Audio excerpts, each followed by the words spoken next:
विजयपुर में खुलेआम चल रही है गुंडागर्दी। उपनेता प्रतिपक्ष हेमंत कठारे ने लगाया आरोप, आदिवासी को वोट डालने से रोका जा रहा है। चुनाव आयोग इन घटनाओं पर क्यों है मौन, उन्हें जवाब देना चाहिए। चुनाव आयोग के अधिकारियों कलेक्टर हमारे फोन नहीं उठा रहे। बीजेपी हमारी हार से बौखलाई है। बीजेपी प्रत्याशी के समर्थक आदिवासियों और दलितों पर लगातार कर रहे हैं अत्याचार। सुप्रीम कोर्ट के बुलडोजर कार्यवाही पर आए फैसले पर बोले, यह आदेश बीजेपी के नेताओं पर तमाचा है जो किसी भी व्यक्ति का घर निस्तेनाबूद कर देते थे। बीजेपी जो गुंडागर्दी चल रही थी उस पर इस निर्णय से रोक लगेगी।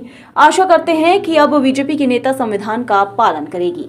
निश्चित ही चुनाव चल रहा है दोनों विधानसभाओं में, लेकिन बुधनी में तो शांतिपूर्ण मतदान चल रहा है जितना मेरे संज्ञान में है। लेकिन विजयपुर में भारतीय जनता पार्टी के गुंडों के द्वारा और शासन के जो चिन्हित अधिकारी जिनको लेकर के गए थे वहाँ गुंडागर्दी आतंक फैलाने के लिए, उनके संरक्षण में वहाँ पे लूट की जा रही है। और तमाम ऐसी घटनाओं, कल शाम से ही कई ऐसे गांव हैं खास तौर पे जहाँ दलित समाज और आदिवासी समाज की जनसंख्या ज़्यादा है। इन गाँव में विशेष रूप से वहाँ के गुंडे, कुछ राजस्थान के, कुछ वहाँ लोकल के गुंडे जो हैं जाकर के उनको वोट डालने से रोक रहे हैं या उन पर जोर ज़बरदस्ती कर रहे हैं कि वो बीजेपी के ही पक्ष में मतदान करें। इसके लिए कल भी हम लोगों ने चुनाव आयोग से शिकायत करी थी।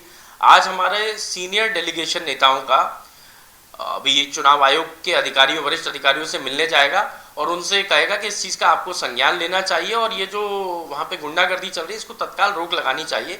चुनाव आयोग क्यों इन घटनाओं पे मौन धारण करे बैठा है, ये सोचने का विषय है। रात में मैंने 12 साढ़े 12 बजे भी चुनाव आयुक्त को फ़ोन लगाया था, उनका हालांकि फ़ोन ना उठाया ना वापस आया है। कलेक्टर को फ़ोन लगाया, कलेक्टर फ़ोन नहीं उठा रहे हैं। तो क्या कोई इनको ऐसे दिशा निर्देश दिए हुए हैं मोहन सरकार के द्वारा कि भाई अब कोई भी कांग्रेस की शिकायत आपके पास आए तो उनके फ़ोन मत उठाइए, एक दिन जो भी गुंडागर्दी लूट हो रही है उसको होने दीजिए? मुझे समझ नहीं आ रहा है। चुनाव आयोग को तत्काल संज्ञान लेकर के कार्रवाई करनी चाहिए।